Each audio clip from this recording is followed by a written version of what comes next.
الحمد لله رب العالمين، من السماوات ومن الأرض ومن ما شئت من شيء بعد، والصلاة والسلام على محمد طب القلوب ودوائها وعافية الأبدان وشفائها ونور الأبصار وضيائها، وعلى آله وصحبه وسلم. د خلفای راشدین او د سیرت ولسمه برخه.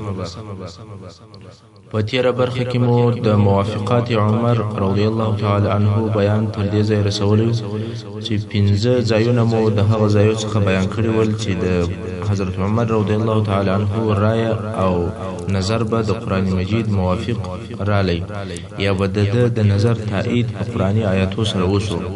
شپږم ځای د هغو ځایو څخه چې د رایه او نظر به د قرآن مجید په آیاتو سره تایید شو، هغه د بدر د بندیانو په باره کې و. رسول صلی الله علیه وسلم د صحابه کرامو سره د بدر د بندیانو په باره کې مشوره وکوله چې څه ورسره وکړو. حضرت ابوبکر صدیق رضی الله عنه وویل: یا رسول الله، دغه کسان زموږ اقربا او د اکا زامن دي، فدیه ځینې واخله او پرېږده. نورو اصحاب کرامو هم د مهربانۍ او د احسان یعنی د مبتله کولو یا د فدیه مشوره ورکوله. بې له حضرت عمر رضی الله تعالی عنه څخه چې د هغه نظر او مشوره دا وه چې ټول دې ووژل شي، هر مسلمان دې هغه خپل قریب کافر ووژني.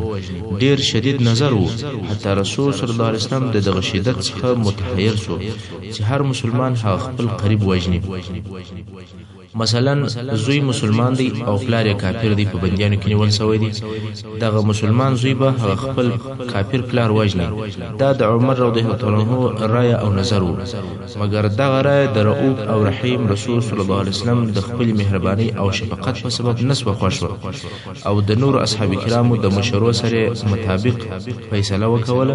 چې د بدر د جنگ بندیان به په فدیه سره پرېږدي. نو رسول صلی الله علیه وسلم د خلکو په منځ کې ودرېدی او وی فرمایل: بېشکه چې الله د ځینو خلکو زړونه داسې نرم کړي دي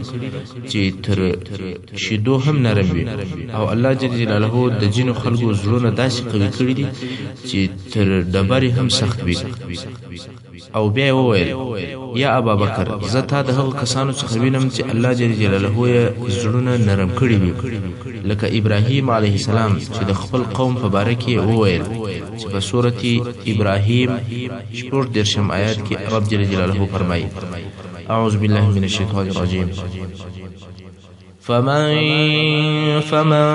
تبعني فإنه مني ومن عصاني فإنك غفور رحيم. یعنی هر چا چې زما متابعت کړی دی، بېشکه هغه زما د اهل او د ملت څخه دی، او هر چا چې زما نافرماني کړې ده، نو بېشکه ای الله ته بخښونکی او د ډېر رحم خاوند دی. او لکه عیسی علیه السلام چې د خپل قوم په باره کې وویل چې په سورة مائده 118 آیات کې رب جل جلاله فرمایي: إن تعذبهم فإنهم عبادك وإن تغفر لهم فإنك أنت العزيز الحكيم. یعنی یا الله،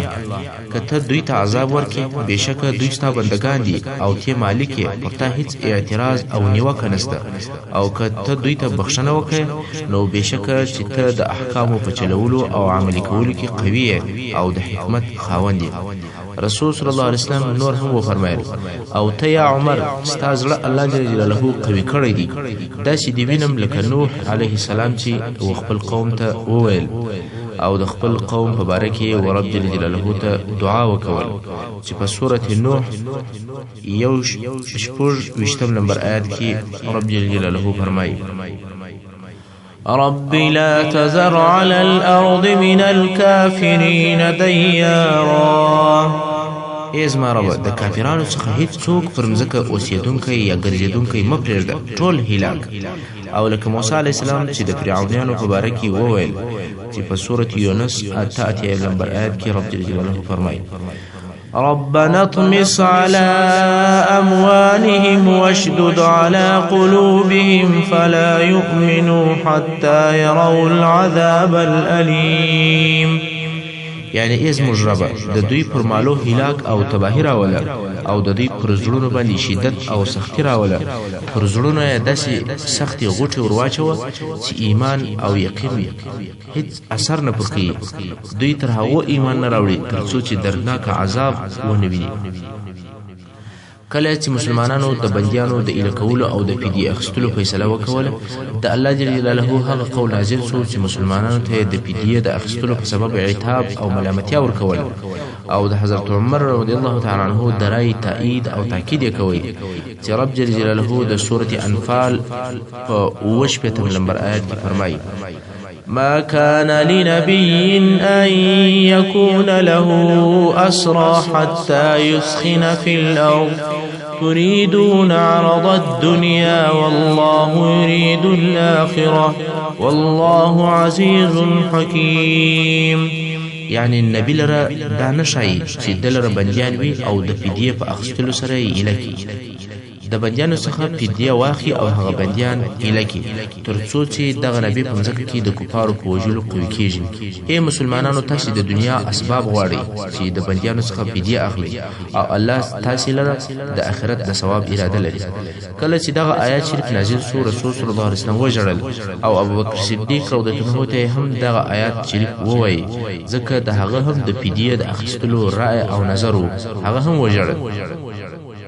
دغه د دوی د جړا په وخت کې عمر فاروق رضی الله تعالی عنہ علی ویلیدل چې دوی دواړه ژاړي ولیا رسول الله یا ابو بکر تاسو پر چش باندې ژاړئ راته وایاست کدا سی یو کار وی چې هغه په ما پرې اړه لري او زما جړا په لازم وي نو زه به هم در سره وژاړم او کدا سی کار وی چې په ما پرې اړه نه لري نو ستاسو د پاره به در سره وژاړم یعنی ستاسو د زړه د شکیدلو د پاره به در سره وژاړم نو رسول صلی الله علیه وسلم هغه عتاب باندې خبر کوي چې د الله جل جلاله د طرفه نازل شوی او عمر رضی الله عنه هم ورسره وژړل بیا نو رسول صلی الله علیه وسلم فرمایل فوالله هغه عذاب ما تر اشکارا کړل شو که هغه عذاب نازل شوی وای بیل عمر به بل هیڅ څوک نه وای خلاص شوی دا د عمر رضی الله تعالی عنہ فضیلت د منافقانو سره د حضرت عمر رضی الله تعالی عنہ شدت حضرت عمر فاروق رضی الله عنه لره د شدت او د سختی په سبب باندې د اسلام د دشمنانو او د منافقانو سره داسې سخت دریځ درلودي چې دای په خپل ژوند کې یو عجیب واقعه لري چې شاید د هغه واقعې په سبب باندې دای اعدام شوی وای هغه واقعه داسې و د منافقانو څخه یو نفر ورترالی یعنی یو سړی و چې په ظاهر ایمان ښکارا کوي ځان مسلمان بلی دغه سړی د یو يهودي سره دعوا و دغه منافق هغه يهودي ته وویل چې د فیصلې لپاره به رسول صلی الله علیه وسلم ته ورسو يهودي هم قبول کړ ځکه يهودي په هدايه چې محمد صلی الله علیه وسلم ظلم نه کوي او حق او حقدار ته ورکوي نو منافق او يهودي د فیصلې لپاره ورسول صلی الله علیه وسلم ته ورلل او هغه د دوی په موضوع کې حکم ځینې وغوښتي څنګه چې هغه منافق په دغه دعوه کې ظالم وو نو رسول صلی الله علیه وسلم د يهودي په ګټه حکم وکوي د باندې چې راووتل منافق دغه حکم او فیصله نه قبوله او يهودي ته وویل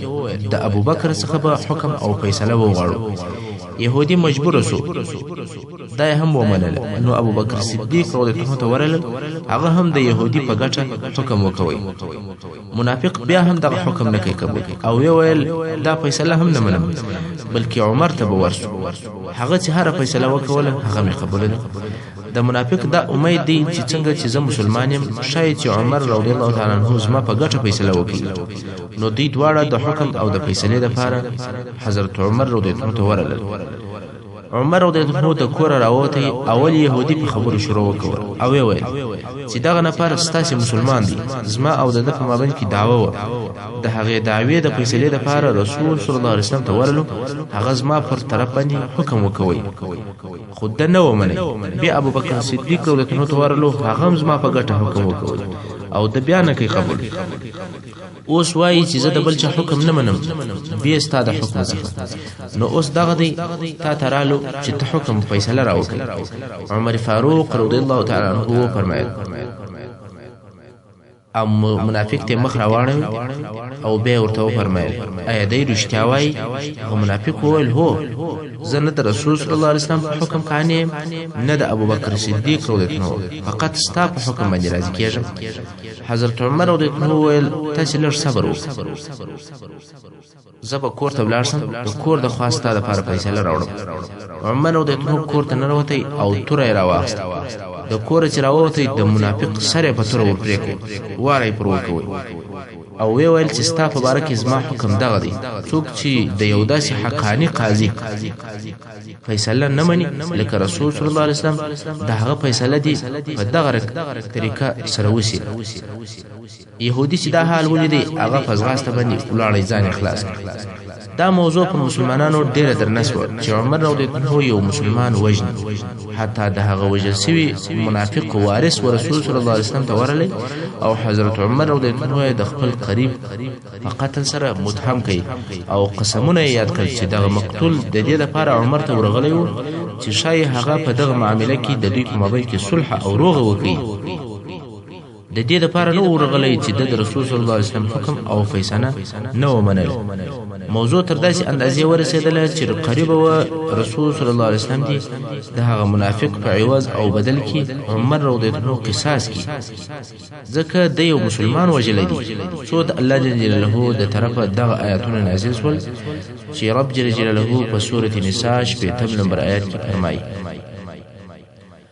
ألم تر إلى الذين يزعمون أنهم آمنوا بما أنزل إليك وما أنزل من قبلك يريدون أن يتحاكموا إلى الطاغوت وقد أمروا أن يكفروا به ويريد الشيطان أن يضلهم ضلالا بعيدا. اے محمد صلی الله علیه وسلم، آیا تا هغو کسانو ته نه دي کتلي یا هغو کسانو ته نه ګورې چې په ظاهره دوی دعوه کوي چې دوی پر هغو شانو ایمان راوړی دي چې تا ته نازل کړل سوي دي چې قرآن مجید دی، او پر هغو کتابو یې ایمان راوړی دي چې تر تا د مخه نازل سوي دي. دوی اراده لري چې خپلې دعوې د فیصلې دپاره د شیطان طرف ته یوسي، او په تحقیق سره دوی امر کړل سوي دي چې د طاغوت او د شیطان څخه منکر سي او هغه نه ومني، او شیطان اراده لري چې دوی گمراه کی لري گمراهی سره. او نور ورستنی آیاتونه هم په دغه باره کې نازل شوي دي. بیا هم په دغه باره کې الله جل جلاله په سورة مجادله 22 نمبر آیات کې فرمایي لا تجد قوما يؤمنون بالله واليوم الآخر يوادون من حاد الله ورسوله ولو كانوا آباءهم أو أبناءهم أو إخوانهم أو عشيرتهم. ای محمد صلی الله علیه وسلم، هیڅ کله داسې قوم نسته چې دوی دې پر الله او د قیامت پر ورځ ایمان راوړی وي چې دغه قوم به د هغه چا سره دوستي کوي چې هغه څوک دی د الله او رسول الله صلی الله علیه وسلم سره مخالف وي، که څه هم دغه مخالفین د دوی پلرونه یا د دوی زامن یا د دوی ورونه یا نور قوم او قبیل وي. ښه متوجه سئ، الله جل جلاله موږ ټول مسلمانانو ته دا تنبیه راکوي چې مسلمانان د هغه چا سره نه دوست کېدلی سي او نه دوست کیږي چې هغه نفر دی د الله او رسول الله صلی الله علیه وسلم مخالف وي، که څه هم دغه د الله او رسول الله صلی الله علیه وسلم مخالف نفر د ډیرو نږدې اقرباو څخه وي، لکه پلار، زوی، ورور، قوم. مسلمان د مسلمان دوست کېدلی سي، مسلمان د الله د دشمنانو دوست نشي کېدلی. او دارنګه د دې موضوع په باره کې په سورة احزاب 14 نمبر آیات کې هم رب جل جلاله فرمایي وما كان لمؤمن ولا مؤمنة إذا قضى الله ورسوله أمرا أن يكون لهم الخيرة من أمرهم ومن يعص الله ورسوله فقد ضل ضلالا مبينا. یعنی کله چې الله او رسول الله د یو موضوع په باره کې حکم او امر وکړي هیڅ مؤمن سړی او مؤمن ښځې ته دا نه دروا چې دوی لره دي په دغه کار کې اختیار وي او د خپل خوښ سره مطابق دي د الله او رسول الله د امر څخه مخالف عمل وکړي او هر هغه څوک چې د الله او رسول الله صلی الله علیه وسلم اطاعت نه کوي پس هغه څوک خامخا په ښکاره ګمراهي سره ګمراه دی. دا ټول هغه آیاتونه دي چې د حضرت عمر رضی الله تعالی عنہ موقف او دریز تاییدوي او عمر رضی الله تعالی عنہ ته عفو وشو ځکه هغه منافق د رسول صلی الله علیه وسلم د حکم د نه منلو په سبب باندې مرتد وبلل شو. کله چې حضرت عمر فاروق رضی الله عنه ته د مسلمانانو حکم وسپارل شو او د رسول صلی الله علیه وسلم د خلیفہ وګرځیدي د هغه عصر او د هغه زمانه واقعات به چې بیا په ورسته کې پیښ شوي دي هغه به په تفصیل سره پر قرار درته بیان شي خو اوس فقط د درو د فضیلت او درجه بیانېږي او ځینې هغه واقعات به بیان کو چې د هغو فتوحات او د عمومي واقعات سره چې د خلافت په زمانه کې پیښ شوي دي د هغو سره تعلق نه لري بلکې خصوصي د رضی الله تعالی عنہ د ذات سره تړاو لري. هغه کارونه چې په اسلامي تاریخ کې د اول واري د لپاره حضرت عمر رضی الله عنه کړی دي په سیاسي او ټولني کارو کې د رسول صلی الله علیه وسلم په خلفای راشدینو کې اول هغه څوک چې امیر المؤمنین ورته وویل شول هغه حضرت عمر رضی الله تعالی عنہ دی. حضرت عمر فاروق رضی الله عنه ته څنګه اول امیر المؤمنین لقب ورکړل شو د حضرت ابوبکر صدیق رضی الله عنه په خلافت کې وهغه چاته چې د رسول صلی الله علیه وسلم پر ځای بناسو خلیفۃ رسول الله صلی الله علیه وسلم ویل کېدل. بیا چې عمر رضی الله عنه خلیفہ شو نو دته خلیفۃ رسول الله صلی الله علیه وسلم ویل کېدل ځکه حضرت ابوبکر صدیق رضی الله عنه د رسول صلی الله علیه وسلم خلیفہ او حضرت عمر رضی الله عنه د رسول صلی الله علیه وسلم د خلیفہ نو مسلمانانو وویل چې پر دې ډول خبره اوږدېږي که پس له عمر بل څوک رالی نو هغه ته به خلیفۃ رسول الله صلی الله علیه وسلم وایو دا نه د صحیح نو د مشورې د لپاره سره کښېنستل چې یو نوی نوم پیدا کړي او خلیفہ ته په هغه نامه سره ووایي او تر دې وروسته چې هر څوک خلیفہ کیږي هغه ته به دغه نوم ویل کیږي او دغه نوم به د مسلمانانو د خلیفہ لقب وي. مسلمانان ناستي او مشورې سره کوي خو داسې نوم یې نه کوي پیدا چې دوی دې په هغه سره راضي شي. دغه د مشورو په ورځو کې د عراق والی مثنى ابن الحارث الشیبانی دوه نفر مدینه منورې ته راولېږل چې یو یې لبید ابن ربیعه العامري رضی الله تعالی عنه او بل عدی ابن حاتم الطائي رضی الله تعالی عنه. دغه دوه نفر د عراق څخه راورسېدل او مسجد ته ور داخل شول. عمرو بن العاص رضی الله عنه په مسجد نبوي کې ولیدي. دغه دوه نفر عمرو بن العاص رضی الله عنه ته وویل چې ورسه د امیر المؤمنین څخه موږ ته اجازه راواخله موږ ورځو ملاقات ورسره کوو. عمرو بن العاص رضی الله عنه وویل والله تاسې دغه دپاره صحیح نوم پیدا کړئ موږ مؤمنان یو او هغه مو امیر دی. عمرو بن العاص رضی الله عنه عمر رضی الله عنه ته ورغلی او ورته وویل السلام علیک یا امیر المؤمنین. عمر رضی الله عنه وویل چې په دې نامه کې بیا څه غرض؟ عمر وویل لبید ابن ربیعه او عدی ابن حاتم الطائي رضی الله تعالی عنهما د عراق څخه راغلي دي چې کله راورسېدل اوښان یې چوکل او بیا ما ته وویل چې د امیر المؤمنین څخه د ملاقات اجازه راواخله په والله دوی ستا دپاره صحیح نوم پیدا کړي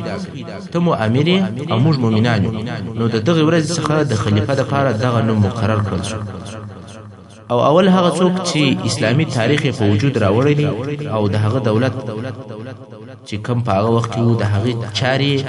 په اسلامي تاریخ سره لیکلي دي هغه حضرت عمر رضی الله عنه دی. د تاریخ لیکلو قصه او تاریخ ته ضرورت په دې ډول سره پیدا شو کله چې به حضرت عمر فاروق رضی الله عنه شاوخوا خپل والیانو او قومندانانو ته امرونه لیږل ځینې وختونه به ضرورت پیښ شو چې هغه خپل لیږل سوی امر هغه بیرته راوګرځي او تغییر ورکړي نو به بل امر پسې ولېږي خو هلته به بیا د اوامرو په رسېدلو کې فرق راکړي. ځینې وختونه به اول تر دویم امر وروسته ورسېدی او پر خلکو به موضوع مبهمه او پټه شوه چې په کوم یوه باندې عمل وکړي. بل دا چې د بیت المال څخه به پر رعیتو باندې مالونه ویشل کېدل یا به په صدقاتو کې حصې ورکول کېدې. او هغه به لیکل کېدی چې پلاني نفر ته په پلانکۍ میاشت کې دونه ورکول شوی. دلته به هم شک او تردید پیدا شو. هو میاشت خو به لیکل شوی و، مثلا پلانې ته په شوال کې پیسې ورکول شوی، خو دا نه معلومېدله چې دا اوسنی شوال د 10 کال شوال دی او که د تیر کال شوال. نو د سنې معلومات نو د اسلامي دولت مسؤلو کسانو وویل چې زموږ لیکنې او خطونه باید د کال او د میاشتې او د ورځې پوره تاریخ ولري. نو د دغه کار لپاره د مسلمانانو په مابین کې مشورې شروع شوې. چا وویل چې کارونه به د روم په تاریخ سره لیکو چې مسیحي یا میلادي تاریخ ورته ویل کېږي. حضرت عمر رضی الله تعالی عنه دا نه قبول، ول یو خدا تاریخ اوږد دی او بل د مسلمانانو تاریخ نه دی، دا خو د نصرانیانو تاریخ دی. چا بیا ورته وویل چې د فارس په تاریخ به لیکنه کوو. حضرت عمر رضی الله عنه دا هم نه قبول، ځکه د رضی الله عنه غوښتل چې امت مسلمات د ځان لپاره خاص او معلوم تاریخ ولري او په هغه سره د نور ادیانو څخه فرق او امتیاز راځي. ترڅو چې حضرت علی رضی الله تعالی عنه مشوره ورکړه چې تاریخ به په اسلام سره لیکو. دا رایه د ټولو خوښه شوه، خو دلته بیا رایې او نظریات مختلف دي. چا دا ویل چې د رسول صلی الله علیه وسلم د مبارک میلاد څخه به تاریخ شروع، ځینو بیا وویل چې د رسول صلی الله علیه وسلم د رحلت یا د وفات د ورځې څخه به تاریخ شروع، چا بیا وویل چې د اسراء یا د معراج څخه به تاریخ شروع. خو حضرت علی رضی الله عنه د رسول صلی الله علیه وسلم د هجرت څخه په تاریخ شروع کولو باندې مشوره ورکړه. دا رائے بیا د حضرت عمر رضی الله عنه خوښه شو، ځکه د هجرت ورځ د اسلامي دولت د تأسیس ورځ ده. په هجرت سره د اسلامي دولت د جوړېدلو بنسټ او اساس ایښودل شوی دی. خو دلته بیا یو موضوع پیښ شو، هغه دا چې د رسول صلی الله علیه وسلم هجرت په ربیع الاول کې شوی دی. نو تاریخ څنګه او د کومې میاشتې څخه شروع دی؟ آیا د کال نظام ته تغییر ورکړي؟ چا وویل چې د ربیع الاول د میاشتې څخه به کال شروع، چا وویل چې د رمضان د میاشتې څخه به شروع، چا بیا دا فکر ښکاره کوي چې د حج د میاشتې څخه به شروع کو. خو حضرت عثمان ابن عفان رضی الله تعالی عنه وویل د هغه وخت څخه به شروع کو چې خلک بیرته د حج څخه راځي چې د محرم میاشت او د کال شروع هم دغه. نو خبره به معلومه، خو اصلا هجرت به د ربیع الاول په میاشت کې وي. یعنی هجرت خو معلومدار دی چې د ربیع الاول په میاشت کې دی، خو موږ به د هجری سنې اول سر د محرم د میاشت څخه شي. نو حضرت عمر رضی الله عنه او د نور صحابه کرامو دا رایه خوښه شوه. نو عمر رضی الله عنه اول هغه څوک دی چې اسلامي تاریخ په وجود راوړی، اول امیر او حاکم چې په خپل ښار کې په خپل د شپې پیرا او غزمه کړې ده، هغه هم حضرت عمر رضی الله عنه دی. حضرت عمر رضی الله عنه د بشر په تاریخ کې هغه اول حاکم دی چې هر شپه به په ښار کې او په کوڅو او په سړکانو کې د دې لپاره غزمه کوله چې د خلکو حال و ځان ته معلوم کړي. که بچیری په یو کور کې کوم مشکل او تکلیف پیښ شو، د هغه د حلولو لپاره به لازم اقدامات کول. چې دغه د شپې په پیرو او په غزمو کې ډیر واقعات پیښ شوي دي چې د هغه واقعاتو د جملې څخه به یو څو واقعات درته رانقل شي. اول حضرت عمر رضی الله عنه امر کړی و چې هیڅ څوک به په شیدو اوبه نه ګډوي. نو یو شپه د رضی الله عنه په غزمه ګرځي، د یو کور څخه د هغې مور او د لور په مابین کې د شیدو په باره کې سوال او جواب شروع دی چې دغه کورنۍ د شیدو دکانداری کوله او شیدې خرڅولې. مور خپل لور ته وویل ول په شیدو باندې اوبه ګډې کړه. لور یې ورته وویل چې آیا امیر المؤمنین د دې کار څخه منع نه ده کړې؟ مور یې وویل چې عمر په موږ څه خبر دی او موږ څه ویني. خو لور یې ورته وویل که مو عمر نه ویني الله خو مو ویني. حضرت عمر رضی الله عنه د دغې نجلۍ په خبرو باندې ډیر خوښ او راضي شو. نو دغه کور نشانه کړي او لاړ. په سهار کې خپل زامن راوغوښتل، دغه قصه ورته وکول او ورته ویل چې په تاسو کې باید یو خامخا د غنجلې د دې د تقوا په سبب په نکاح کړي. کې تاسو نه په نکاح کوئ نو زه په نکاح کوم. د حضرت عمر رضی الله عنه هغه زوی چې عاصم رضی الله تعالی عنه نومېدی، هغه د غنجلې په نکاح کړي. تاسو متوجه سئ امیر المؤمنین خپل زوی ته یوه د شیدو خرڅونکې نجلۍ د هغې د بیرې په سبب چې د الله څخه بیرېدله د هغه تقوا په سبب دغه نجلۍ غواړي یا په بل عبارت امیر المؤمنین و خپل زوی ته د یو شیدو خرڅونکې نجلۍ د هغې د تقوا او د پرهیزګارۍ په سبب او د هغې د دیندارۍ په سبب او د صداقت په سبب ورغواړي خو دا کار د حضرت عمر رضی الله عنه د پوهې سره څه عجب کار نه دی ځکه پنځم خلیفة الراشد عمر ابن عبدالعزیز رضی الله عنه د دغه نجلۍ د نسل څخه دی هغه داسې چې د دغه نجلۍ د عاصم رضی الله عنه څخه لور پیدا شوه چې هغه لور یې عبدالعزیز ابن مروان په نکاح کړ او د هغې څخه بیا عمر ابن عبدالعزیز رضی الله تعالی عنه پیدا شو چې د دغه نجلۍ لمسی او د حضرت عمر رضی الله عنه کړوسی کیږي محترم اوریدونکو څنګه چې وخت پای ته رسیږي زموږ پاته برخه د سیرت الخلفاء به په راتلونکو حصو کې واورئ وصلی الله تعالی علی خیر خلقه محمد و آله و اصحابه و اهل بیته اجمعین